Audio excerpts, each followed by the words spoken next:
আবারও গণপিটুনির ঘটনা ঘটল এ রাজ্যে।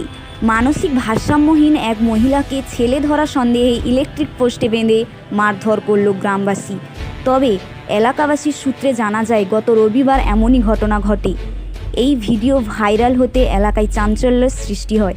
এই ঘটনায় আহত হয়ে পড়ে ওই মানসিক ভারসাম্যহীন মহিলা। এমনই অমানবিক ঘটনাটি ঘটেছে গোসাবা থানার কচুখালী এলাকায়। ইতিমধ্যে এই ঘটনার তদন্তে নেমে পুলিশ দুই যুবককে আটক করে জিজ্ঞাসাবাদ শুরু করেন। মারলে কেন? ওই মহিলাটাকে মারলে কেন? কেন কেন কেন মারলে?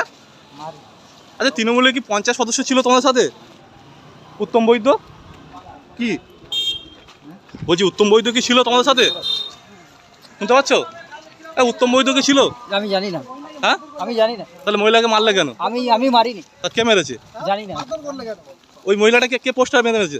আমি জানি না বলছি। তাহলে ধরলো কেন পুলিশ? পুলিশ আপনাকে ধরলো কেন? ধরেছে, এখন পুলিশ জানে কিভাবে কি কারণে ধরেছে। তোমরা মাননি? আর কে জড়িত ছিল? তুমি মাননি বাবা?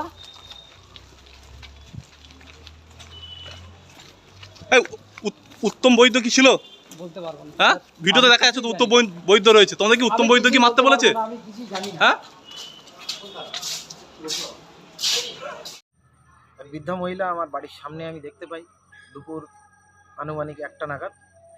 আমি তাকে তার সঙ্গে জিজ্ঞাসাবাদ করি, তার নাম ধাম জানতে চাই। সে কিছু না বলতে পারলে আমি তাকে জিজ্ঞাসা করি যে সে দুপুরে খাওয়া হয়েছে কিনা তার। সে বলল খায়নি।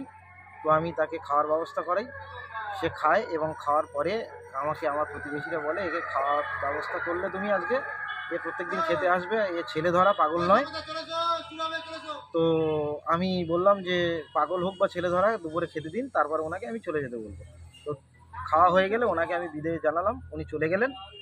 আমি দুপুরে খাওয়া দাওয়ার পরে বিশ্রাম নিচ্ছিলাম। হঠাৎ করে দেখলাম আমার বাড়ির সামনের রাস্তা দিয়ে কিছু বাইক যাচ্ছে। তো আমি এই বাইক দেখে, অনেকগুলো বাইক দেখে আমি জানতে চাইলাম, আমাদের যে ছেলেরা আছে তাদের কাছে ফোন করে শুনলাম যে বিষয়টা কী। বললো, দাদা এখানে একটা ছেলে ধরা পড়েছে। আমি বললাম, এটা ছেলে ধরা নয়, এটা পাগল, যেহেতু দুপুরবেলা আমি তাকে খাইয়েছি। তারপরে শুনলাম যে ওখানে বেশ কিছু লোকজন মিলে তাকে লাঠিসোঁটা দিয়ে খুব মারধর করেছে। তো এই হচ্ছে পরিস্থিতি। তারপরে আমি সেখানে যাওয়ার জন্য উদ্যত হয়েছিলাম, কিন্তু তারপরে শুনলাম প্রশাসনিক লোকজন সেখানে এসছে, সিভিক পুলিশ ওখানে আছে।